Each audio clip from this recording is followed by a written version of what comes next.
Welcome to Soul of Travel podcast. I'm your host, Christine, and I'm very excited for this conversation today. I am joined by Kat Medina, who is the author of The Joys of Jet Lag.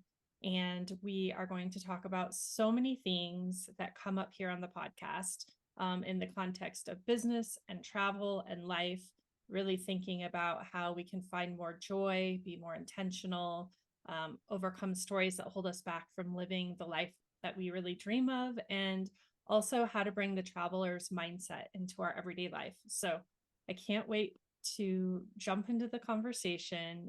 But Kat, welcome to the podcast. Thank you so much. I'm really excited to be here. Thank you. I want to start by sharing the quote that you shared with me for my listeners. Every guest that I invite onto the show, they have this little form they fill out, and I ask everybody to share a travel quote. Sometimes I do something with them. Sometimes they're just a way for me to kind of glimpse what someone believes and feels about travel. And the quote that Kat shared, I really loved because it was different than any that I've ever seen. And it's the quote is, "And above all, watch with glittering eyes the whole world around you, because the greatest secrets are always hidden in the most unlikely places. Those who don't believe in magic will never find it." And it's a Roald Dahl quote, who my youngest daughter loves. But for me, I love that because I think what we're going to talk a lot about is the hidden and unlikely magic in travel, and how we can bring that into our lives to find the hidden magic in our own lives as well. So I thought that was such a great way to set up and shape our conversation. But before we get going too far, Kat, I would love to turn it over to you and just give you a moment to introduce yourself to our listeners. So my name is Kat Medina, and I live in South Lake Tahoe, California. So right by a lake and in the woods, and it is a wonderful spot to be in between trips. I have two boys, a 2.5-year-old and a 5-month, or now 6-month-old, giant golden retriever named Donut, and a husband named Jeff. And I'm an author. I recently wrote The Joys of Jet Lag, How to Use a Traveler's Mindset to Not Be an A-hole in Daily Life. And it's all about using a traveler's mindset no matter where you are, so that you can experience the joy and awe that are so common abroad at home. Yeah, thank you.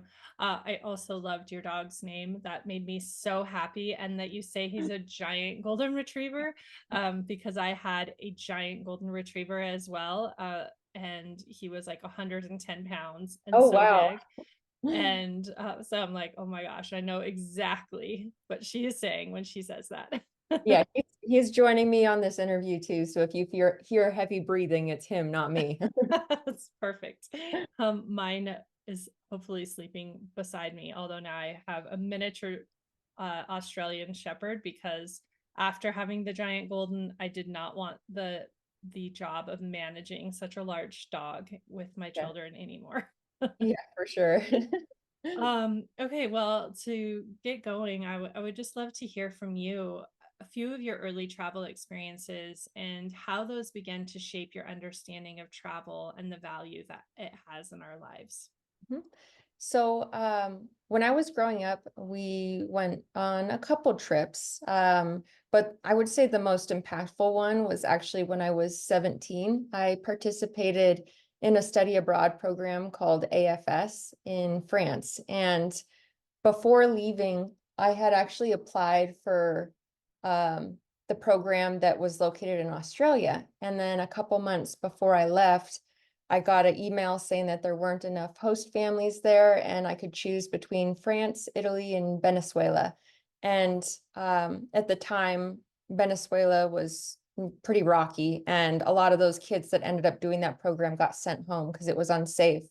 And in my high school, they only taught French or Spanish. And so I figured, I'll take a couple months of French, better than nothing. But I basically left knowing how to count to 10 and sing songs in French, the joys of public school.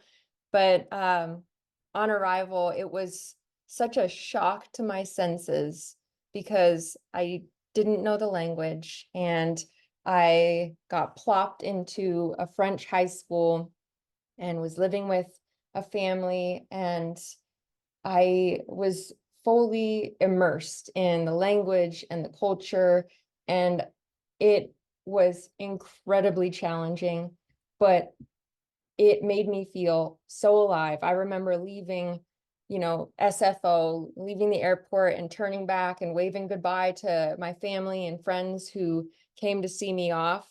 And it was equal parts scared and excited and just not knowing that it was going to change my life, but not exactly sure how. And there were lots of challenges that I had to face head on when I was there by myself. And I rose to the occasion, and I learned so much about the world. Like going to a different high school, I realized that every country's version of world history is different. They like the US is the protagonist of our history. And in France, the French are the protagonist of theirs. And so learning the differences of what was taught was really eye-opening. And also just seeing just there's more than one right way to live a life. And that's one of my favorite parts about traveling to different places, and especially countries where the cultures are so different, is it makes you realize there's so many different ways to go through life, and you can pick and choose what works for you based on what you see and experience. But once I got back, I was absolutely hooked, and I tried to prioritize solo travel for the first several years, just because I felt like it was such a cool experience that landed you somewhere where you didn't know a soul. And if you're able to spend an extended period of time in one of these countries by yourself, it's kind of like you create this alternate life. You can create a whole new friend group. And I really loved that aspect of it because it made me feel like an adventurer, an explorer, which is what I wanted to be when I grew up. And yeah, it changed my life, that trip, that first solo trip. Yeah, I think people that have the opportunity to travel so young like that too, I think is a really different experience because you have that shift or that awareness so early on. And as you were talking about the history in particular, I remember the same kind of awareness of realizing that history is told from the perspective of wherever you are, everywhere you go.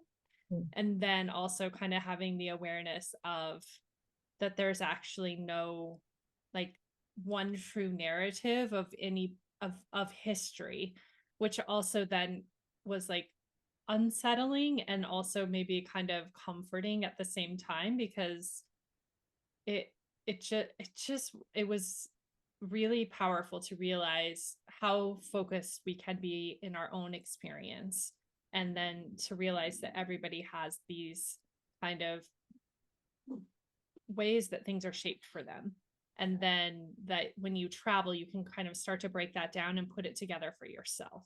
Mhm. And Yeah. I think that's so powerful.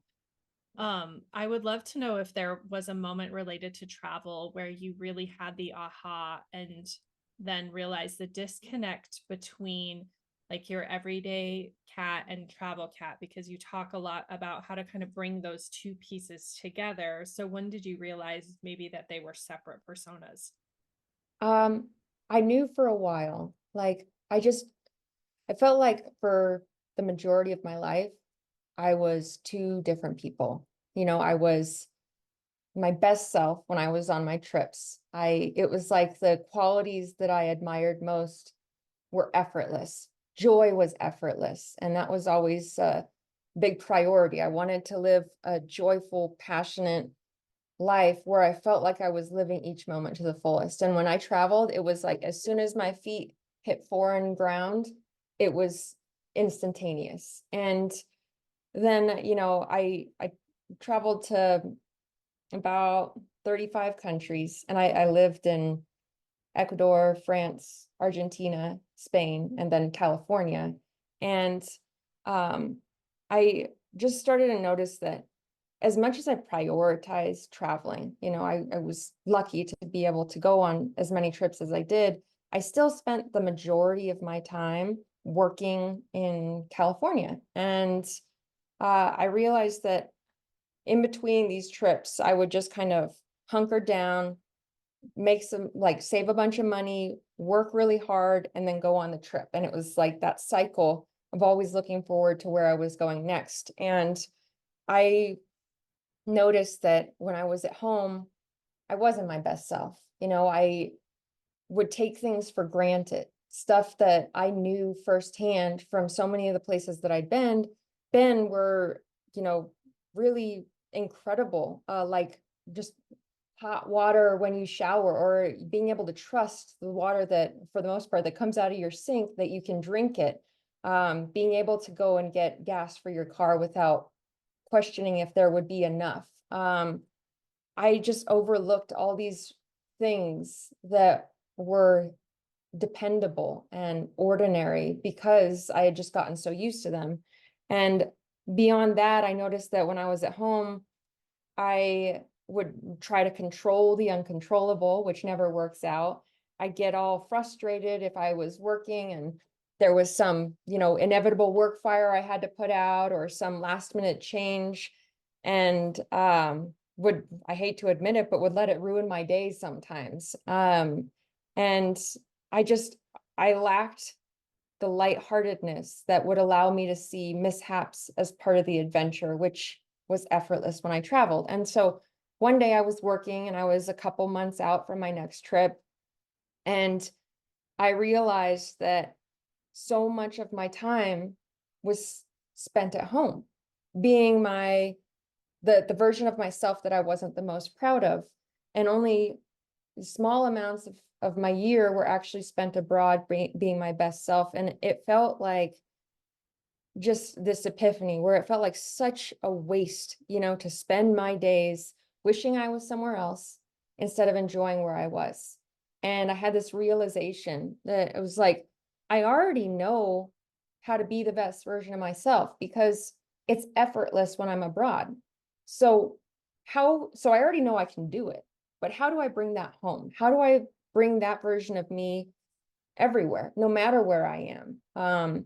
And what I did is I started to kind of pinpoint the different values that I naturally embodied when I was abroad. And I kind of dubbed it for myself just a traveler's mindset. Like when I was abroad, I adopted this mindset, and I figured out for me what that was made up of and tried to bring that home. And it's an ongoing practice, but ever since I made that commitment, I've been experiencing so much more joy in between the trips. And it makes me feel like, yes, now I'm living life to the fullest because I'm present in each moment, not just the exceptional, but especially the mundane, the ordinary that we get used to.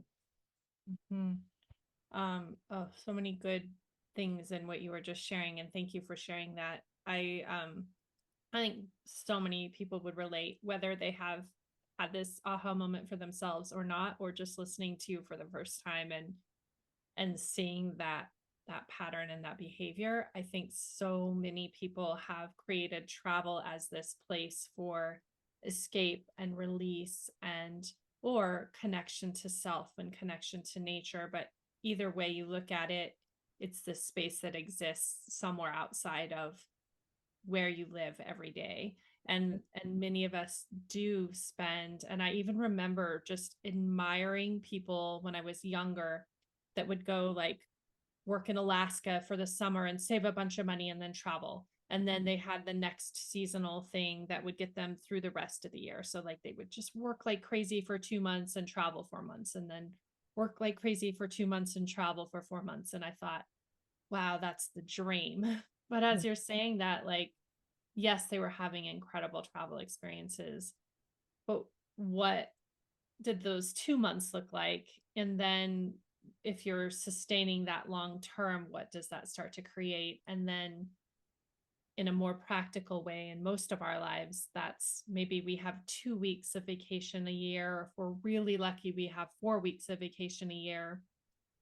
and to be working and saving and hoping for those 2 weeks does start to make the rest of the days that you're living feel sad. I mean, to know that you're just placing the value on that time.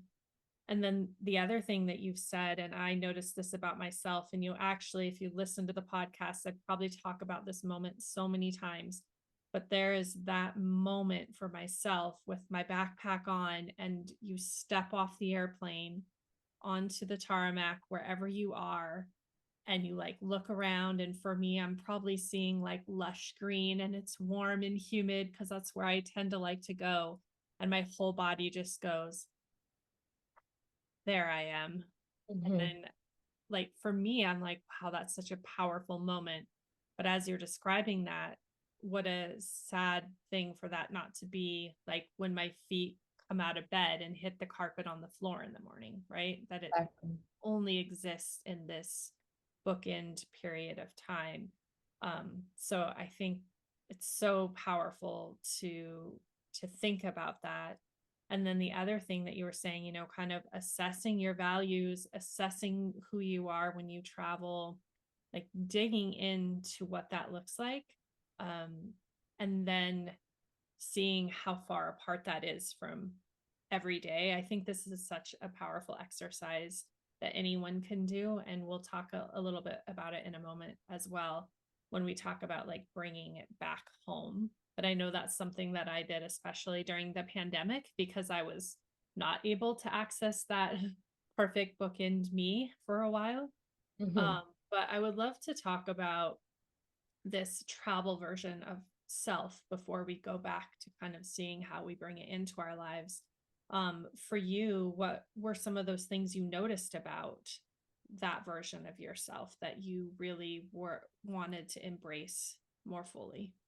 Um, I think one of the biggest, which ties into a lot of the others, is that when I traveled and was tapped into my best self, I was open-hearted. And that meant like no matter what the moment was, I was eager to participate in it, not just watch it on the sidelines, or more commonly at home, resist it if it wasn't part of the plan that in the ways I wanted something to go, but I'd accept it. And that would involve, acknowledging people next to me and having a conversation with a stranger, like it's setting aside time to be active in the moment before me.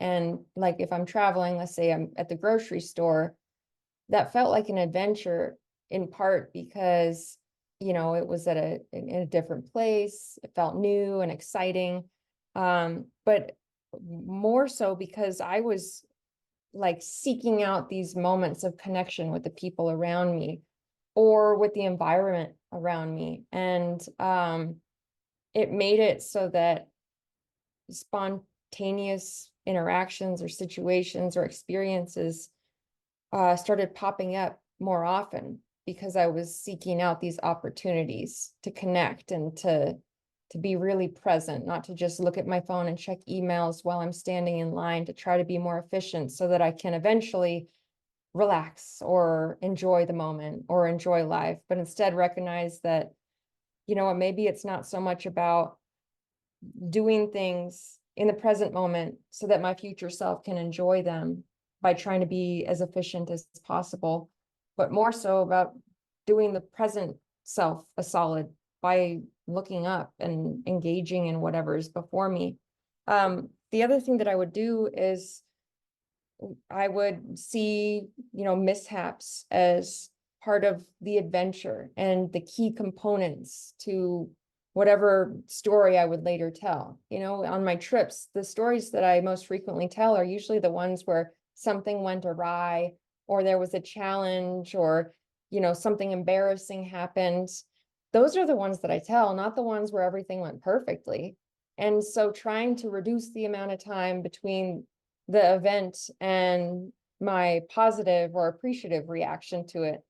Um, Another thing that I would do is try to get really curious about wherever I was, the people I was with, instead of judgmental. I think that when we travel, because we're a guest in someone else's country, we're more patient and eager to understand why. And instead of judging it and saying it's wrong or our way is right, we just kind of see it as a different way and trying to bring that back, and especially nowadays when everything is so polarized, to try to go into it with a sense of curiosity. Those were some of the main things, just acknowledging that the challenges and unexpected setbacks that sprinkle our days might actually be little gifts that could be turned into adventure, or an occasion to rise up and improvise, or an occasion to connect with someone or connect with ourselves. Yeah, I think again, like I feel I can really relate to so many of those things. And as you were talking about meaningful conversation and connection, you know, I feel really sorry for my children who will never have like a before experience to even compare it to, but we know what it was like to stand in line at the grocery store or the airport or wherever before we had a cell phone. So we know what it used to be like to kind of strike up a conversation with someone around you, to not have everybody buried into their cell phone. And so sometimes I crave that. And I know I'll sometimes like just leave my phone in my bag at the like baggage carousel or something and try to make eye contact with someone and force a conversation, or even in the grocery store. Um and it just doesn't happen the way it used to. But also noticing when it does, like today I actually when I went to the grocery store, I parked by this car that I thought was a really beautiful color and just kind of didn't think anything of it. And then as I came out, the woman was loading her groceries into the car next to me as I was mine. And I just thought, I'm just going to engage in conversation. And so, I let her know, I'm like, oh, as I pulled in, I just thought your car was so beautiful. It's such a different color. And then we started talking a little bit. And then when I left, I was like, wow, it felt really nice to just have a moment of connection in my day that I wouldn't have had. And another time, and apparently all I ever do is go to the grocery store, which is probably true. I was with my youngest daughter, and this woman walked up to me and she's like, your scarf is so beautiful. Is that handmade? Did you make it? And we kind of talked a little, and she's like, it's just so beautiful on you. And then as we walked away, my little girl grabbed my hand and she's like, oh, mom, I've never heard someone tell you how lovely your scarf is when we've been somewhere before.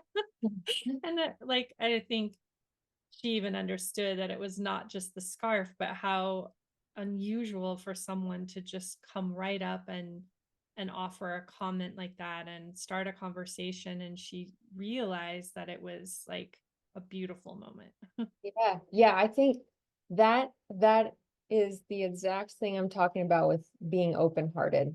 Like it cultivates connection. It cultivates presence. And what I tried to do when I was trying to bring these values back home was looking at these moments of open-heartedness. And I noticed that I would try to talk myself out of doing them, even though I knew the impact they had on people. I'd be like, oh no, they're going to think I'm weird, or they seem too busy, or I might be annoying, or all these little excuses. But I've found that the moments when I kind of turn down the volume on that chatter and listen to what my heart is telling me to do, even if it's just a simple compliment, I can see the impact it's making. And it's funny because, I have this goal with my life. I want to make a positive impact on the world. I think most people do. And, you want to make a difference. And I think a lot of us, at least in this culture, feel like in order to do that, it has to be something grand and magnificent and huge, acknowledged by the masses. And I think in seeing these little moments of open-heartedness, I've learned that it's not about that. For me, my impact is through little moments, little words. It can be much smaller and have a more lasting effect. And a lot of times, those moments, the impactful ones, are rooted in kindness and curiosity. Yeah, and I mean, just thinking that, for the back to the scarf example, that she probably just was just a quick moment for her, and she probably hasn't thought about it again. But here I am bringing it up on this podcast. So clearly it had an impact. And I do think those small moments can be really powerful. And we do feel kind of more of a sense of ease sharing those moments with strangers when we travel than we do every day. And I'm not exactly sure why, other than I think that we feel a sense of time and space because we're traveling. So maybe we don't have the same pressures of keeping us like so focused. Mhm. Um, but also it feels less scary in some ways to just like put yourself out there where you'll never see someone again. However, I also have never seen the same person twice, like at the grocery store. So I don't know what tells us, that we can be one way here and not here, other than it feels like a full persona that we put on. And like the traveling Christine really is excited about those connections. And so like you said, then maybe being aware of that and then saying, okay, how do I recreate that in my life today and every day, and really mapping it out and kind of coaching yourself through it, because otherwise it will be too easy to just let those moments pass. And this is what I would love to talk to you about next. So during the pandemic for myself, I started focusing on something that I called the art of travel, which is very similar to what you're talking about in your book. Is how do we bring that self to every day? And so for me, some of those practices were um, thinking about how I am moving through the world around me when I travel, which tends to be, as you said, more present, tends to be even like looking up and out because you don't know where you're going. You don't know exactly what you're looking for. You're not lost in you're like not running on autopilot as you drive to carpool and go get gas and all the things that you might do as you go to work. And then one of the suggestions that I would say is just drive a different way. Just turn left out of your driveway instead of right and see what happens, because you're going to have to respond differently because you can't drop right into autopilot. And then you might start noticing things just around you that you had never been present to before, and it might spark joy. Or if you walk a different way walking your dog, just go a different way and see, who you bump into, or the coffee shop you might see that you had never seen before that's 1 block away from your house. Or all these little things I think are such easy shifts that bring that awe and that curiosity to the life that you're living today. Or turn the radio off, or don't pick up the cell phone when you have that urge. It's going to force you to bring some of those travel characteristics to life here. But what do you suggest for people to really bring those pieces back to your daily life? Yeah, that's a great point. I would say one of the things that it comes down to is trying to make it a practice of seeing the world around you with fresh eyes. Because I think, in what you were saying before, why is it so much easier to spark up a random conversation with a stranger in another country than at home? And I think that for me, it comes down to comfort levels. When I'm at home, it's like I have routines and things are comfortable and easy and generally go smoothly as long as I stick with those habits, whether they're intentional or not. And when I'm abroad, it's kind of like I choose these trips for the purpose of getting outside of my comfort zone, because it breaks free from that autopilot. It forces you to look around and notice things and acknowledge when you're doing things intentionally or not. And so one of the things that I try to do is put myself in these situations that are outside of my comfort zone. And I'm an introverted person. You know, when I was just for most of my life, I've been incredibly shy. And that seemed to dissolve when I was in another country. And I was like, why?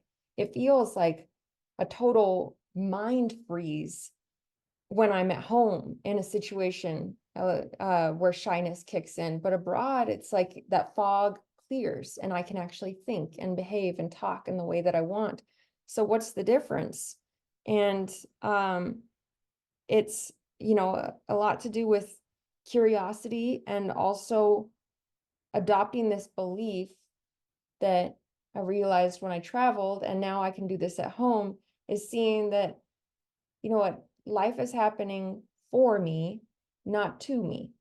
And having that as this security blanket, I can lean into the discomfort of daily life more and pursue these situations where I might have originally shied away from them because I didn't want to, you know, come across as, I don't know, awkward or whatever. And instead be like, even if I am awkward, like it's happening, like this is happening for me. All of these things are happening for me. Whether or not that's true, if I really lean into it and believe it, then I can start to see, you know, confirmation bias, like things that support that belief. Um, so yeah, leaning into these uncomfortable situations to break free from the autopilot so that we can see it with fresh eyes, and it's doing things like you suggested, breaking away from routine. And you know, a lot of people think that creating a habit is difficult, but it's actually so easy. And so much of our days is made up of unintentional habits. It's the intentional ones that can be challenging. And kind of going through your day and becoming aware of how many things you do just because you've been doing them on repeat. And one of the things that I noticed is that if I get too honed in on this like really efficient way of going through my day, then it's time for me to take a little pause and just look around me with my five senses activated. And that kind of forces me into the present moment. And it could be as simple as like, oh, what do I feel right now? What am I seeing right now? What am I smelling right now? And it interrupts the autopilot. And another thing that you hinted at earlier at the start of the conversation that's really been helping me to do this is, I know it's cliche, but it's having kids, because they are seeing the world around them with fresh eyes. And so they're acting as little reminders like, oh yeah, that is crazy. Like, look at how the ice formed at the base of our driveway, instead of being like, oh, it's slippery, like it formed this weird icy moat and I can't get rid of it from snow blowing or whatever. It's like, wow, look at how the crystals are forming like that. And it's slippery. This is crazy, you know, and trying to tap into that. And that's an ongoing practice, you know. So I wrote this book as a reminder to me, because you know, life is set up in a way that it's not conducive to going through daily life with a traveler's mindset. So what I wrote, I remind myself of. And luckily, having kids is also acting as a reminder for that for me. Yeah. And I had that. I wanted to talk to you about that in particular, because I know that is also something for me that really helps me to see the magic. Like kids are great at seeing the magic. Sometimes for me, it's like annoyingly so, because they're so busy finding the magic that you can't get from point A to point B. But it's like, it's incredible. Even when I was traveling with my daughters this summer for the whole summer, and like they would just see, especially my youngest, but she would just see everything. Like I'm like, I don't even, my mind is boggled by the amount of things you must be seeing in every moment. And I'm sure you're not telling me all of them, although you are telling me a lot of them. But like, she's like, isn't it amazing how many rocks are shaped like hearts? And I actually noticed that that paint spill is also shaped like a heart. that's so curious. What does that mean? Or like here, just like you're saying, like, oh my gosh, did you notice how these crystals are shaped or these snowflakes are shaped? Or, they're just constantly seeing things and noticing them because they haven't had time, I guess, to just erase the magic of them yet. Like they are really seeing everything for the first time. And I love how you were like, oh, that ice at the bottom of the hill is like the thing that ruins my day. And they're like, that's the magic. And even when we were traveling and there's like all these stray cats, and I was like, oh my gosh, this must be a huge problem here. I wonder why that is. I wonder how they could solve it. And then my kids are just like, there's like free family cats everywhere, like they're just like, this is the best thing that you could ever have happen. And I'm like, wow, I just can't imagine feeling that. Like, what joy it must be to see everything that way. And even created a mantra, like when I'm traveling sometimes and feeling that like frustration because the weather's bad or the accommodation isn't what you thought it was or whatever. I always am like, what would JoJo do? I'm Mm. like, oh, she would just be so excited about that like weird pillow, or she'd be so excited about swimming that she wouldn't care it's raining. And then I'm like, let's do that and see what that sparks. But I'm sure your kids must like bring you into that both in your daily life and in travel. Yeah, you know what? I think it's that they are so easily able to experience awe, regardless of whether it's something extraordinary or ordinary. It's all the same to them. And maybe that's the big difference. When I'm traveling, I am like purposefully trying to find these moments of awe that just light me up and make me feel like, wow, the world is so incredible. And you, at home, because of the nature of, work and family life and routine, I don't, you know, I don't make a point of necessarily as often doing like sunrise hikes and checking out these epic views. I still prioritize that, but I get caught up into the routine. And my my 2.5-year-old, it's like I lost count of how many times he experiences awe during the day.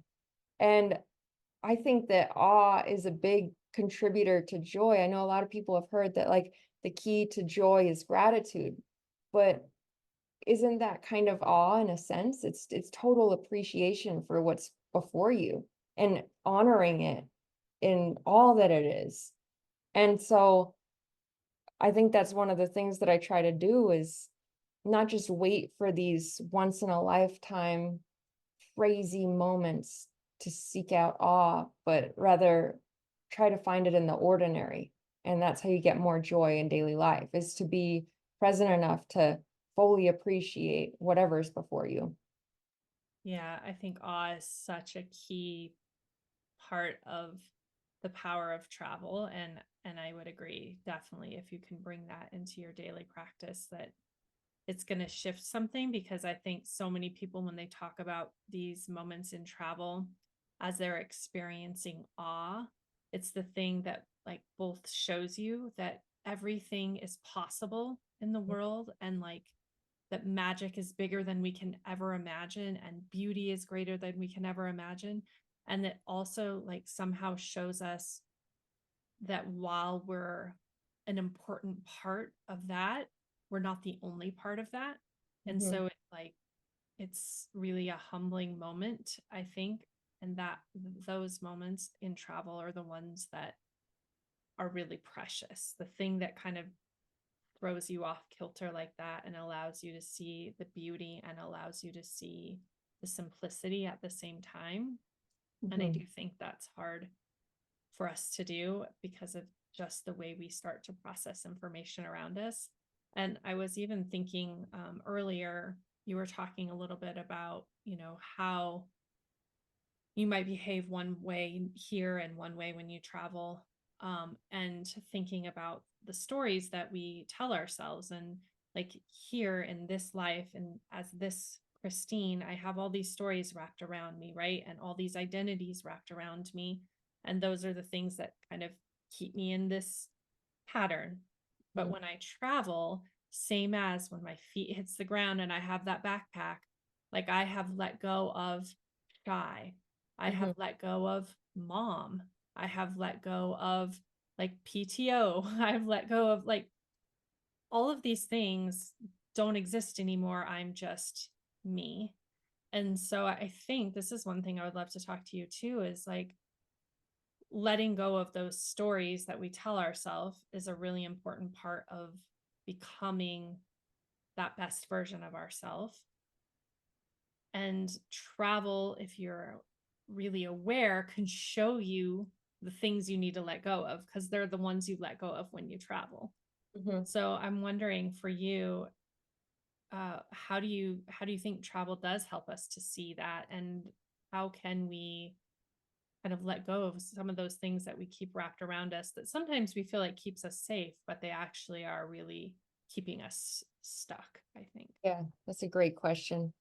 I think that travel, just in its nature of seeing different ways to do things, different ways to live, it it forces us to question our reality. It forces us to question what we consider to be true, whether that be, just how we do things, or about our country, or about our own identities.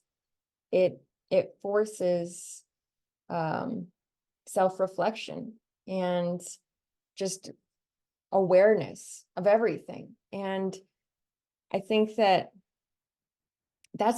part's really hard, is letting go the different parts of you at home when you're not traveling. I think that's probably one of the bigger challenges. Because like you said, it's like as soon as your feet hit the tarmac, it's like, here I am, and it's effortless. But what about when you're back at home and you're bombarded with all of this horrible news and the stresses and dramas of daily life?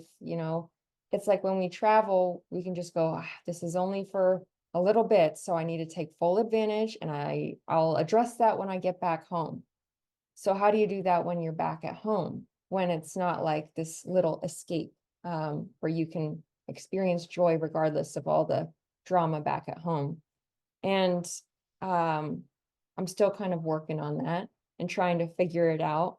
But one of the things that I try to do is, there's this process by Byron Katie. I'm not sure if you're familiar with her.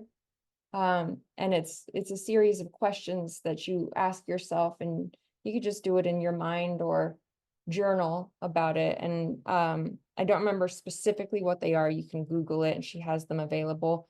But it's all about questioning if something is really 100% true. And I do that a lot with, any issues and relationships, or when my ego steps in and starts to get into self-righteous mode of how others are wrong or I'm right or whatever. um or even situations like how scary the world can seem sometimes, with mass shootings and the state of the environment. It can be really scary, especially wondering what the future is going to hold for the next generation or the generation thereafter, and to fall into this feeling of despair around it, like you can't make a difference, you can't make a change. And I try to ask the Byron Katie questions and sit with it, like, is it 100% certain? Am I absolutely sure this is true? How would I feel if I thought the opposite, a lot better? Why don't I try to do that? And just kind of trying to question everything, and have that belief that life is happening for me at the root of it. And it doesn't mean that I'm ignoring, all the devastation in the world and everything like that. It just means that it's okay to hold two completely contradicting emotions at the exact same time, two feelings about different things: worry, immense worry about the future, and also joy for the present. it's possible to do both at the same time. I think most of us grow up thinking that, we only have one emotion at once. I see that with my kid, in different programs or whatever. I am happy, just happy in this moment. I am sad. And I realize now it's like, man, I'm everything at once and I'm also nothing. Just trying to be okay with that and recognize that I can be two polar opposite things at the exact same time. And that acceptance brings peace. Mm. Um, I'm like, oh, so good. I feel like I'm gonna just need to go back and listen to this for my own self. But I think that that's so powerful in understanding ourselves. And like you said, I think especially that two things can exist at the same time, because I think that's like, because we let go of the weight perhaps of our daily existence when we travel, we can just experience that joy, but we do have to experience joy in our everyday routine, regardless of the weight that we're carrying. And whether that weight is, how on earth do I get my kids to every single activity that is happening at the same time and make dinner and sleep and like all the things, or if it's big substantial weight that we're seeing in the world every day, to realize that we still get to have joy. And I think it's so hard because it feels like if I take my piece of joy, I'm ignoring the fact there's so many people that can't find that piece of joy right now. Mm-hmm.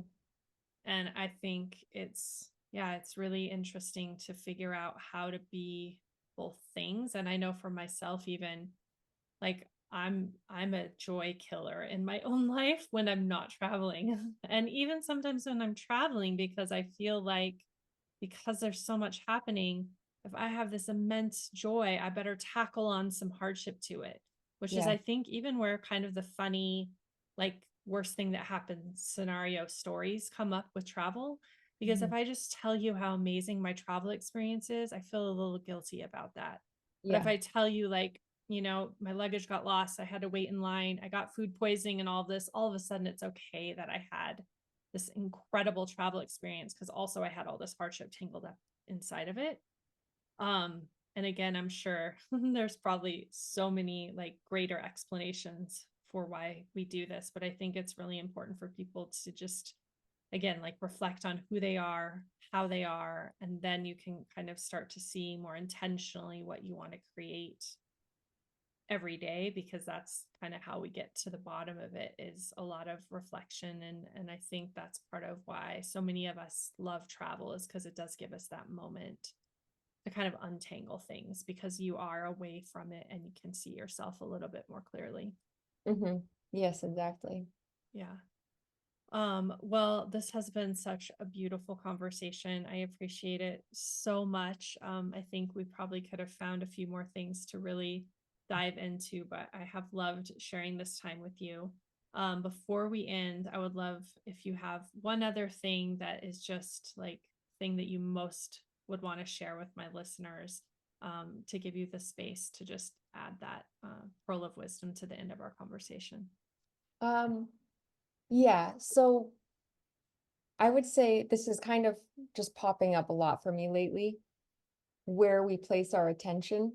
Um, and I think so much in our life is trying to get our attention. And I've been trying to be a better guard to my mind, my time, my attention, my presence. And I think we actively have to work towards that, because so much, especially, our phones, our screens, everything like that, just daily life tries to draw away from it.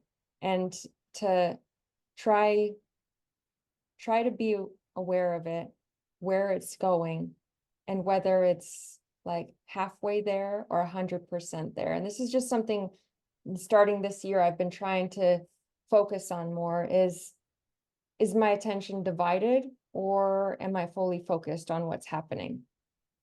Because I've noticed that when I have my attention divided and I'm looking back, on my days or my weeks or my years, I can't remember things clearly. And I'm at a stage in my life where I don't want to miss things, and I want to have little moments that I remember as well as a photograph.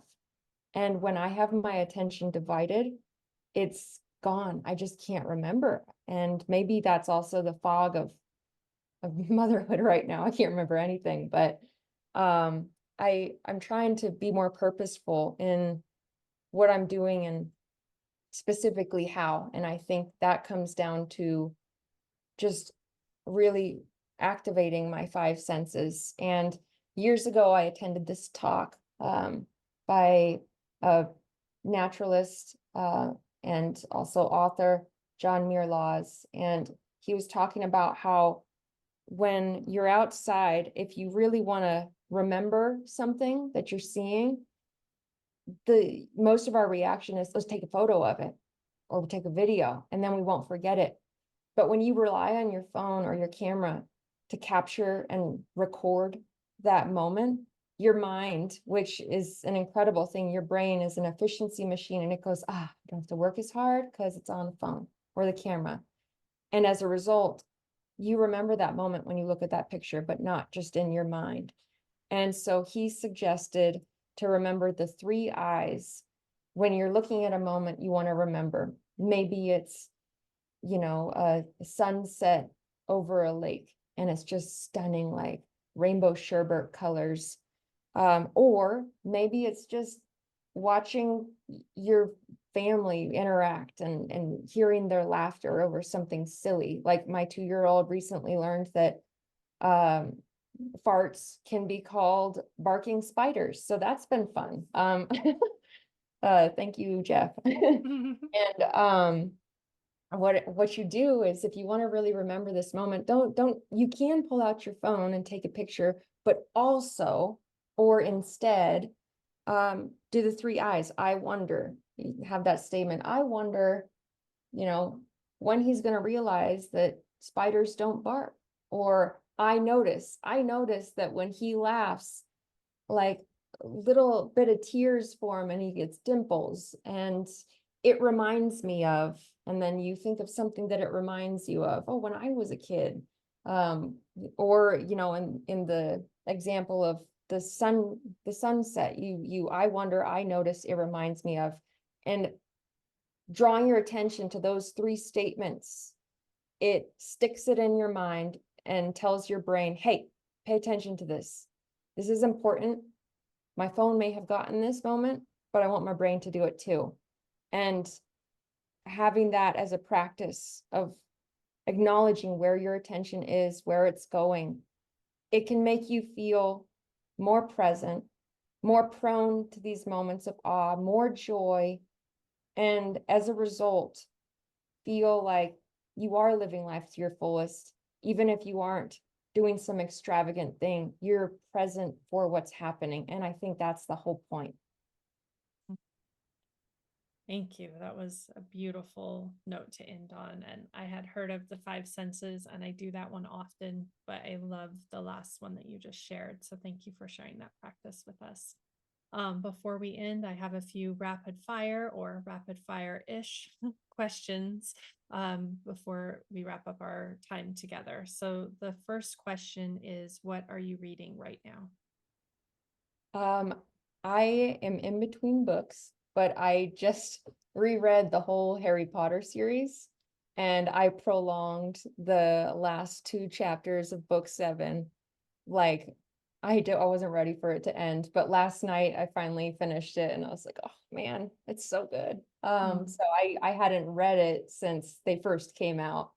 But I am leaving on a trip on Thursday in a couple days, just me and my 6-month-old, to Prague and Germany. And so I'm trying to find a historical fiction that's based in that area. So if you have any recommendations after the call, I'd love them, because I love reading books about where I'm going, especially historical fiction. Yeah, it's a great way to kind of get your mind into the space that you're in. I stayed at a few places while traveling, and they often have like in VRBOs books that are kind of like that, like they're a fiction, but they're about the area. And then it's kind of fun to read it because then you're like, oh, I know what they're talking about because I've seen it and experienced it. And Harry Potter, I would love to read again. As you were just saying that, I'm like, oh, I haven't read all of those forever either. I used to read the books before when the next one would come out. So I'd like reread one and then two, and then one, two, and then three, and one, two, three, and then four. Then that got to be too much of a commitment. But it would be great to read them all again. Um, the next question, what is always in your suitcase when you travel? Journal. From that first trip when I was 17, my best friend at the time gave me a journal before, like a day before I left. And I didn't even consider packing one. And she unintentionally set the course for my love of writing. And ever since then, every time I travel, I bring a journal, and I have like a fat stack of them. And I make it a point when I'm traveling, I journal every single day to make sure that I don't forget a thing. And it's come in handy a lot, especially like restaurants where the food was just outstanding, and like writing down all the little details that you tend to forget as time passes. Yeah, I wish I was better at that because you always think, I'll never forget this. And you totally do. Oh yeah. Um, well, to sojourn is to travel somewhere as if you live there for a short while. Where is someplace you would still love to sojourn? Oh man, that's a really hard question. So many places. Um, I find myself going back time and again to different countries in South America. I love the culture there, and the food and the people and the music and everything. Um, so it's been years, but I think I'd love to go back actually to Colombia, and sojourn there. Yeah. What do you eat that immediately connects you to a place you've been? Oh, this one's actually an easy question. Pain au chocolat. And basically, like, having that first trip in France, man, the food was unreal. It was my first experience with Nutella, and I put that on everything. And just their pastries are amazing. And so I kind of have this thing where if I try a really spectacular, like traditional um item from a country, and it's just amazing, then everywhere I go, if I see it on the menu, I have to get it just to see if it's as good. And I spent years looking for like a traditional French pain au chocolat. And it wasn't until I was living in Argentina, like 15 years later, that I found this little hole in the wall bakery that was completely unassuming, like beige walls, graffiti on the outside, really small. And I went in there, and first off, they had a pain au chocolat, which was surprising for an Argentine bakery. But then they had all these pastries that were like culture combos, like a croissant filled with dulce de leche. Oh, can you imagine? And so I got a whole bunch of stuff, and I tried the pain au chocolat is like my standard, like, let's see how good this place is. And it was so good. I had to sit down on the curb where I was just to fully enjoy it. And I started making I became a regular of that bakery. And I found out that the owner was actually from France, and then married a woman from Buenos Aires and started this bakery. And then they like combined their cultures, and it was epic. Mm, oh my goodness. Yeah, there's a French bakery here that has some really, really, really good pastries that every once in a while I will allow myself to go to because it has that the That's a key to true joy in flavor. daily life too. Yes. Who was a person that inspired or encouraged you to set out and explore the world? Hmm. I think uh my parents, I would say, growing up, it was, they I when I was really little, my mom always tells this story that when I was 3, she asked what I wanted for my birthday, and I said I wanted a globe piggy bank. And I always dreamed about exploring the world and adventuring and going new places, never about getting married and finding Prince Charming. That wasn't really on my radar. And they both encouraged me to pursue these travels. And I'm grateful that I wasn't, that I didn't have to combat limiting beliefs of my parents on what's possible or what I should do or where I could go, when I could go in my life. It was always kind of like, oh, you're going to do that by yourself? A little bit of shock, some precautions of, I'd be careful or this and that. And then usually like, well, let's try to figure out if it's possible to visit or how you're going to do this and help me navigate it. So they encouraged my wanderlust. Yeah. I think, yeah, when kids see that possibility, it's so great that they just believe that the world is available to them, and like you said, not having to feel like they're going against their parents' wishes or something they believe isn't open to them or isn't okay. Like it's great to not have that happen, especially I think in the context of travel. Mhm. If you could take an adventure with one person, fictional or real, alive or past, who would it be? Or just one person. This is tough. Um, I'm gonna say, kind of bend the rules and just say my family. I would love to go with, my husband and 2 boys. We haven't gone on a family trip yet. All 4 of us since the youngest was born. But on the trips that I did before he was born, they're made up of some of my favorite memories. So I would say those 3. Yeah. Um, the Soul of Travel is for really honoring and recognizing women in the travel and tourism industry. Is there anyone that you would love to recognize in this space? Yes, this is actually an easy question.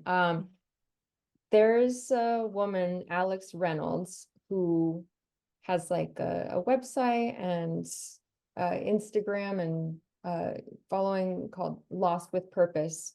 And I feel like she is this modern day explorer pushing the limits of what's possible. She is a solo traveler, and right now primarily is in like Pakistan and that area, and she's taking her dirt bike through all these countries, and following her journey. She's been doing this for years, has just been fascinating, and a realization of, there's so many reasons why people would be like, you can't do that. Like a woman by yourself, that's so dangerous. A woman on a bike in these countries where, you hear about the treatment of women and all these reasons.